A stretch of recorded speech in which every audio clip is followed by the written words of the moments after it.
तो गणित के क्वेश्चन जो 41 से 60 तक हैं सभी का हम जो है यहाँ पर हल कर करके दिखाएंगे। तो जैसा कि मेरी बुकलेट सीरीज के अनुसार मेरे पास जो क्वेश्चन नंबर 41 है उसमें बताया गया है कि यहाँ पर आपका जो 25, 45 और आपका 75 का एलसीएम यहाँ पर बताना है। तो एलसीएम जो होगा देखिएगा ऐसी छोटी से छोटी संख्या होगी जो तीनों से डिवाइड हो जाएगी। तो यहाँ पर ऑप्शन नंबर ए 450 है, हो जाएगी, लेकिन ये जो है बड़ी है। उससे पहले देख लेते हैं कोई सी छोटी संख्या होगी। तो इसमें डी ऑप्शन से आपको दिखाई दे रहा होगा 225, ये आपका सही आंसर हो जाएगा, क्योंकि यहाँ जो है 25 से भी डिवाइड हो जाएगा, 45 से भी और 75 से भी। बाकी संख्या है आपकी 125, ये आपकी डिवाइड नहीं होगी 75 से, तो ये ऑप्शन आपका गलत होगा। 175 का भी यही चांस है, ये गलत हो जाएगा। और आपका 450 जो है ये जो आंसर है ये सही हो जाता, लेकिन अगर ये जो है छोटी संख्या ना होती। तो सही आंसर आपका 225 इसमें होगा। 42वें क्वेश्चन की ओर चलते हैं। इसमें कहा है 4 अंकों की छोटी से छोटी अभाज्य संख्या से गुणनफल में व्यक्त करना है, यानी ऐसी संख्याओं का गुणनफल जो अभाज्य है, अपने अलावा किसी से भाग ना हो। तो छोटी से छोटी संख्या क्या है? 4 अंकों की सबसे छोटी संख्या जो है वो होती है आपकी 1000। तो ये हमने लिख ली है, छोटी संख्या आपकी 1000 हुई। अब इसको जो है अभाज्य गुणनखंडों में यदि व्यक्त करेंगे तो आपको सी ऑप्शन दिखाई दे रहा होगा। इसमें दिखाई दे रहा होगा 5 गुना 5 गुना 5, 2 इंटू 2 इंटू 2। तो 2 अपने अलावा किसी से डिवाइड नहीं होता है, 5 भी अपने अलावा डिवाइड नहीं होता है। तो अभाज्य गुणनखंड में यदि आप इनकी जो है मल्टीप्लाई करोगे तो आपका जो आंसर है 1000 आएगा। तो यही आपका राइट आंसर होगा। बाकी जो आपके आंसर दिए गए हैं उसमें पहले ऑप्शन में 5 गुना 5 गुना 8 दिया गया है, तो 8 डिवाइड हो जाता है। इसी तरीके से जो डी ऑप्शन है उसमें 10 दिया गया है, तो 10 भी 2 से डिवाइड हो जाता है। तो ये अभाज्य गुणनखंडों का समूह नहीं बनता। इस तरीके से ही हम जो है 43वें क्वेश्चन पर आएंगे। इसमें जो पूछा गया है कुल मिलाकर के 72, 180 और 36 का एलसीएम यहाँ पर पूछा गया है कुल मिलाकर के। तो जैसा कि मैंने आपको 41 में बताया था उसी तरीके से कंडीशन यहाँ पर अप्लाई होंगी। और बी क्वेश्चन आपका 360 वाला आंसर जो है इसके लिए राइट आंसर हो जाएगा। ये तीनों संख्याओं से डिवाइड हो जाएगा, बाकी संख्याओं से डिवाइड तो आपका हो जाएगा, लेकिन वो क्या है कि 360 से बड़ी हैं। तो छोटे से छोटा नंबर ही हमारा एलसीएम होता है, लोअर कॉमन फैक्टर। अब 44वें क्वेश्चन की ओर चलते हैं। तो 4% वार्षिक दर से साधारण ब्याज पर, देखिएगा ब्याज साधारण है तो इसमें दर जो है हमेशा समान रूप से ही लगती रहती है, और जो है ब्याज भी हमेशा समान मिलेगा, चाहे आपका वर्ष कोई सा भी हो। 1500 से आपकी जो राशि है वो 1800 रुपये हो जाती है, और ब्याज की दर है आपकी 8% वार्षिक। तो 8% वार्षिक पर आपका जो है 1 साल का यदि ब्याज यहाँ पर जोड़ा जाए तो 1500 का आपका जो है 8% यहाँ पर निकाला जाए तो आपका जो बैठता है वो इस तरीके से निकल करके आएगा। रिजल्ट 120 रुपये आपका बनता है। अब एक वर्ष में 120 हो जाएगा, दूसरे वर्ष में भी आपका 120 हो जाएगा, और तीसरे वर्ष में आपका जो है यहाँ पर 60 रुपये ब्याज होगा, तब जा करके आपका 300 रुपये ब्याज बनेगा। और 300 रुपये ब्याज का मतलब ही ये बता रहा है कि 1500 से 1800 रुपये आपके हुए, तो 300 रुपये क्या हुआ इसमें ब्याज हुआ। तो 300 रुपये ब्याज आपका कितने वर्ष में हुआ? 1 वर्ष यहाँ से, 1 यहाँ से और आधा वर्ष यहाँ से। तो कुल मिलाकर के 2.5 वर्ष आपका राइट आंसर हो जाएगा। और ये जो ऑप्शन है ऑप्शन नंबर सी है, तो ये आपका राइट आंसर हो जाएगा। 49वें क्वेश्चन की ओर बात करते हैं।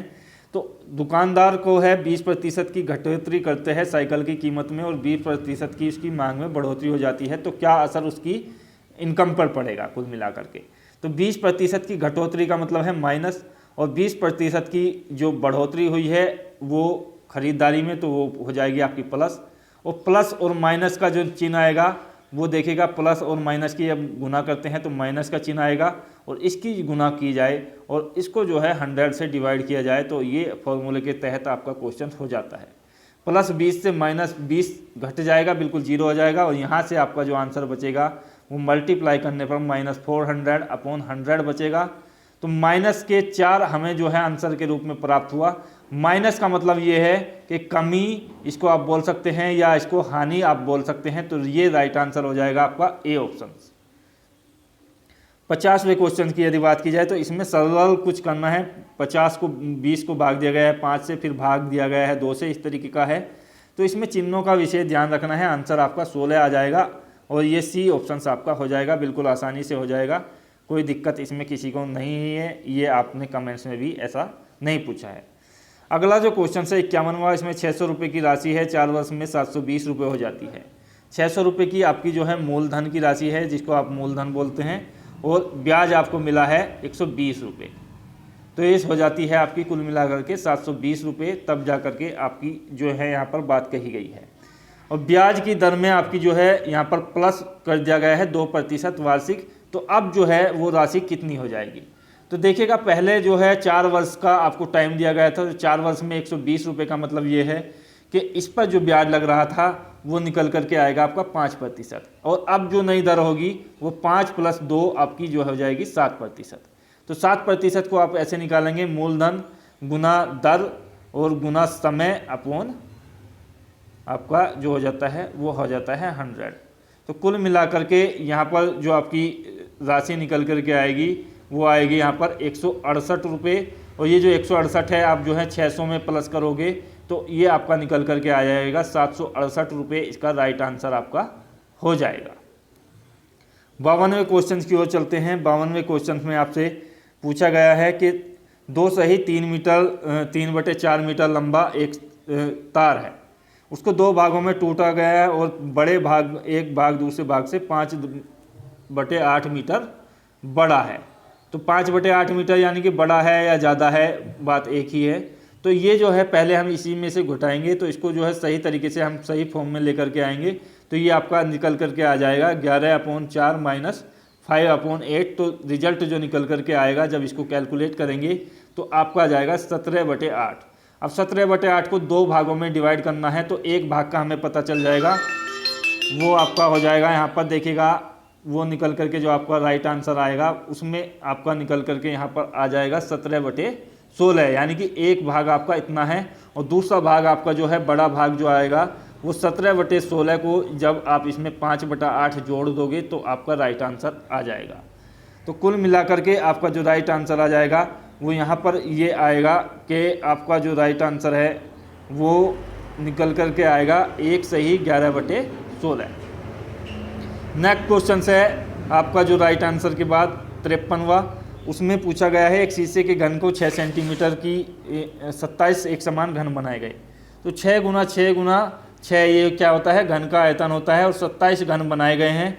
और 27 घन आपकी जो है ये जो है 216 आपका निकल करके आएगा कुल मिलाकर के। कैलकुलेट जब आपको इसको करोगे तो कुल मिलाकर के जब इसको डिवाइड किया जाएगा, और यहाँ पर जो है 3 बार जो है कोई संख्या जोड़नी है, तो इसमें जो है 2 सेंटीमीटर वाला ऑप्शन आपको दिखाई दे रहा होगा, तब जा करके ये पूरा का पूरा डिवाइड होगा। तो इसलिए जो आपका राइट आंसर हो जाएगा वो बी ऑप्शन हो जाएगा 2 सेंटीमीटर।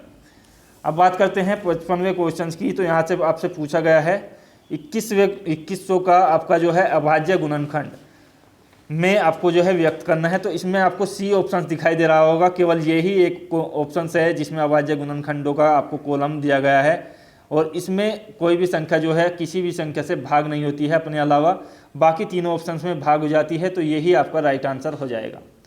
56वें क्वेश्चन की यदि बात की जाए तो एक कमरे की लंबाई 15 मीटर है और इसमें संपूर्ण फर्श पर 15 सेंटीमीटर से